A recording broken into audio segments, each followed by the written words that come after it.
Hello and welcome to this low to no edit video in which I'll be telling you what I think the placement order will be at the Eurovision Song Contest 2024, the day of the show. A disclaimer. I hadn't addressed this before because I had hoped that the EBU would come to the correct decision by now, but since they have not, I do need to address it myself. Israel should not be allowed to participate at the Eurovision Song Contest 2024. If Russia hadn't been banned in 2022, maybe we'd be having a different conversation right now, and on a personal note, maybe Eurovision wouldn't have become such an important part of my life, but this is the reality that we are living in, so this is the conversation that we are having.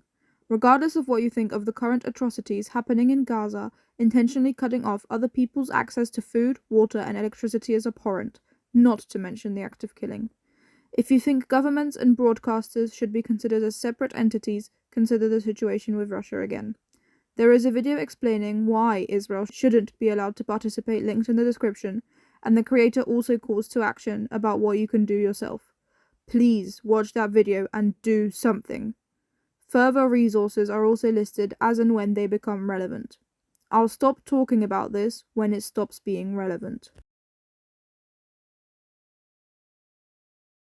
I did a similar video last year, just saying what placement I think everyone will be getting, and I think it's very interesting to look back on. I got Norway in 5th and Albania in 22nd right, so I figured I'd do one again this year. This is based mostly on my gut feeling and a tiny bit of logic, but not enough, quite frankly.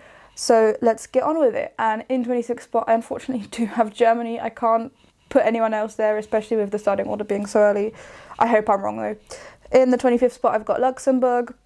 I like the performance, but once again, it's performing pretty early. I don't think it's going to get so many votes as well because there's no like diaspora to help them out really. In the 24th spot, I've unfortunately got Slovenia again. Unfortunately, I think it's maybe too experimental. I know it's got a pretty good running order, but I wonder if that's just getting the Balkan voters ready for Croatia. I don't know. I imagine it won't do so well, but once again, love to be wrong. In the 23rd spot, I've got Cyprus. I think it's going to lose the mini battle with like Georgia and Austria, to be honest, and it's not going to get such a high result, but it has got a really good running order, so maybe I'm wrong. In the 22nd spot, I've got Latvia. Wonderful ballad, but I think it will be outshined by some others and probably won't be enough to do much better, but again, could be wrong. In the 21st spot, I've got Serbia. Similar situation to Latvia, very pretty, but could be outshined. In the 20th spot, I've got Estonia. Other crazy party songs are going to be taking away its points. In the 19th spot, I've got Spain. Pretty high up, some might say.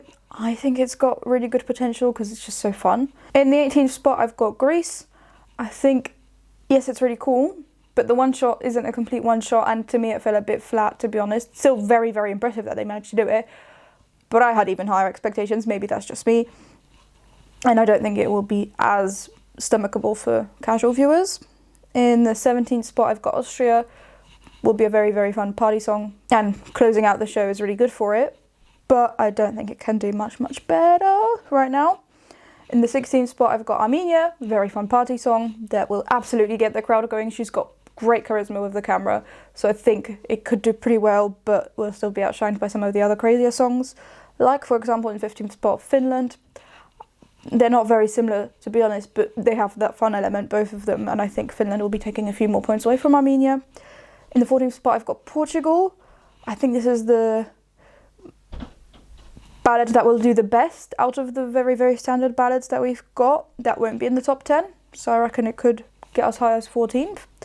In the 13th spot, I've got Norway. It's brilliant. I think it's going to open up the left-hand side of the scoreboard, and I'd love for this to be in the top 10. But right now I'm not seeing it. I think the other ones are more likely to do that. In the 12th spot, I've got the UK, which once again could be very optimistic, but I think the staging is so spectacular that people will be voting for it. Yeah, I think it could definitely get up there. In the 11th spot, I've got Sweden, which to them would be pretty low down, but because it's opening the show, maybe it'll get a few extra votes from the televoting lines being open from the start. I just don't know how that will impact it, so I do have it 11th for now. In the 10th spot, I've got Lithuania. I think he is getting in the top 10. I hope he is. But I don't think he can do much better because there's more interesting songs to the casual viewer, I imagine. Like, for example, in 9th, I've got Georgia, which I reckon will win the dancey songs competition and come pretty high up in the top 10. In the 8th spot, I've got Ireland. This is such a shocking performance, such a brilliant performance that people, of course, will be voting for it. Once again, don't know how televoting lines being open early will impact it. Could do much, much better because people can vote immediately after seeing such a shocking performance, but we'll have to wait and see tonight. In the 7th spot, I do have Israel. I hope it won't get much higher, and to be honest, I wouldn't even want it in the top 10, but there will be people who are sympathy voting, and she does sing it well, so I guess maybe it could come 7th. In the 6th spot, I've got Italy. This was once a contender to win. I don't think that's going to happen anymore. I think the staging's too dark, and also being right in the middle of the running order when the recaps are going to be shown front to back and back to front could also hurt it. In the 5th spot, I've got the Netherlands, if they're even still taking part. Obviously, the song is brilliant for Eurovision, and it was always going to get loads of televote points. I don't know if the whole situation last 2 days will impact it or not, so cautiously, I'm putting it in 5th. In the 4th spot, I've got France. Brilliant ballad, great connections to camera. I think he's going to get exactly the same score as Mad Comic Gonu last year. I think they're very comparable in terms of vibes. And in the 3rd spot, I've got Ukraine. I think out of the second running order, they could come 3rd, to be honest. It's a very powerful performance, and Ukraine always does well. And especially the last few years, there's also a part of that is a sympathy vote, presumably. In the 2nd spot, I've got Switzerland. I think they're just going to come 2nd. I think they're not going to win the whole thing. It could still be wrong. And to be honest, would love to be wrong, because that would be a wonderful winning song. But I think number 1 will just about beat it, because it will get a fairly good score from the juries. And I imagine a massive televote. Every single person I play it to, every single child, every single person that hears it for the first time ever is always like, wow, this is so cool. That being Croatia. I think Croatia's winning this thing right now, gut feeling, the morning of the show. And we'll have to wait and see tonight if I'm right. Thank you ever so much for watching this video. I really do hope that you enjoyed it, that you got something out of it. I'll see you next one, whether that shows up on your feed. Bye!